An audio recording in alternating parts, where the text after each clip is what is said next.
I'm Leon My Voice, and this is Unstoppable Force. Now, I got a GoFundMe campaign. I need you guys to go check it out and go donate to it because I need you to help fund this channel so I can do this full time instead of part time. So I'm going to put a link in the description below. Alright, but I got a news story for you guys. It's from the World Socialist website, and it's about the humanitarian crisis that we have in Puerto Rico.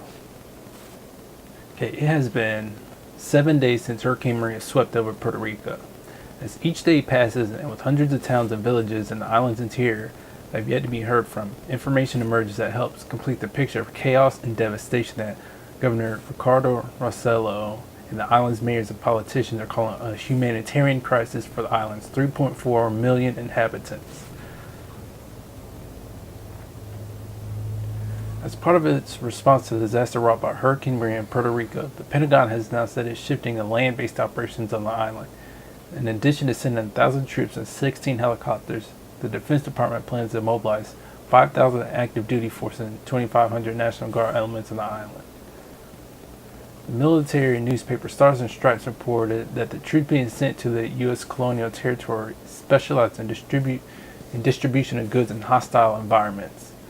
So that's really odd and suspicious. Some National Guard units, including from Iowa, have been with the specific mission of beefing up local security forces.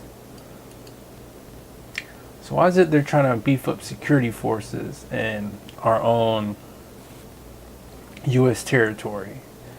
I mean, what military do they have to worry about fighting against? Because, like I said again, they're U.S. territory.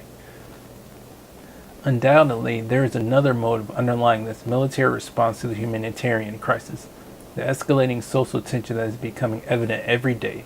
As Puerto Ricans regain their balance from the blows of Hurricane Maria, they begin to direct their anger against government inaction.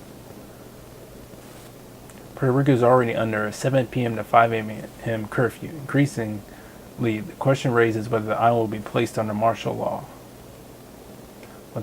While thousands of containers and plane loads of supplies have arrived in Puerto Rico in the last several days, they are still sitting in warehouses in the Muniz Air National Guard base. Augustin Arellano, an administrator of San Juan's airport, reports that no one has picked them up. But also what's happening is there's a shortage of diesel and gasoline. So even though there's supplies there, there's not any way to transport them from the base and the shipping docks to all over the island. Along with all the, flood waters and just a lot of destruction that's blocking the roads that they normally use to transport goods all over that island.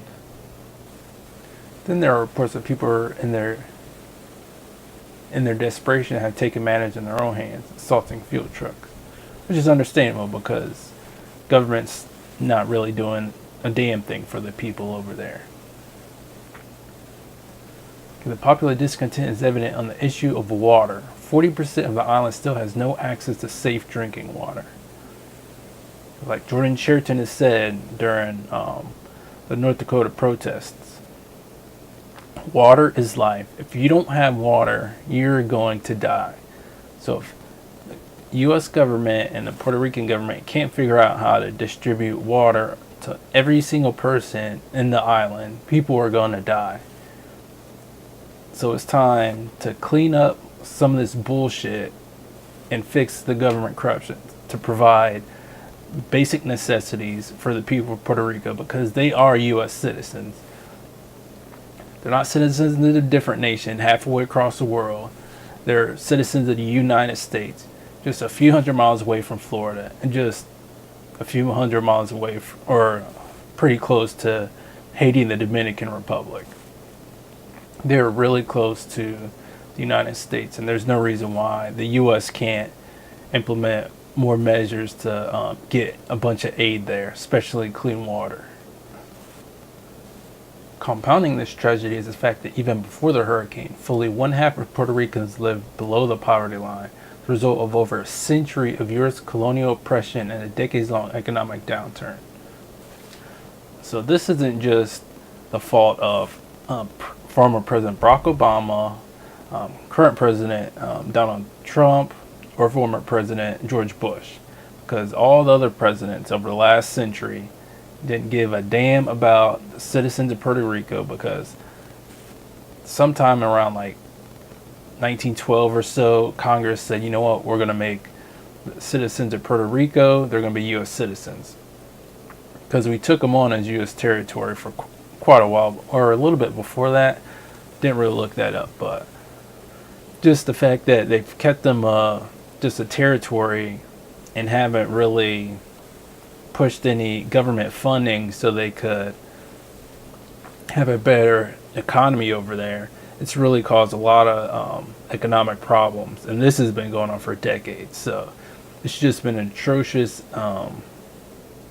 It's just been atrocious treatment of the Puerto Rican citizens there, and President Trump and the Republican Congress needs to fix this bullshit right now. They need to make them Puerto Rico the 51st state, and we need to pump a lot of money into their economy so we could get rid of at least some of that poverty. Because estimates of casualties from the hurricane have gone from 16 to about 30 in the last few days. Morgues across the island remain shut down, and in some cases bodies are only discovered once they begin to smell. Rosella has stated that Puerto Rico would need tens of billions of dollars to recover from the destruction of Hurricane Maria, and is demanding massive help from Washington, assisting those that are suffering are all U.S. citizens, and proud of it. And just tiptoeing and just keeping them as a U.S. territory and not making them the 51st state is just going to prolong and just keep on just extending the suffering of the U.S. citizens that live in Puerto Rico. Because they've been having problems for decades. So not trying to fix it in a long-term permanent solution isn't the way to go.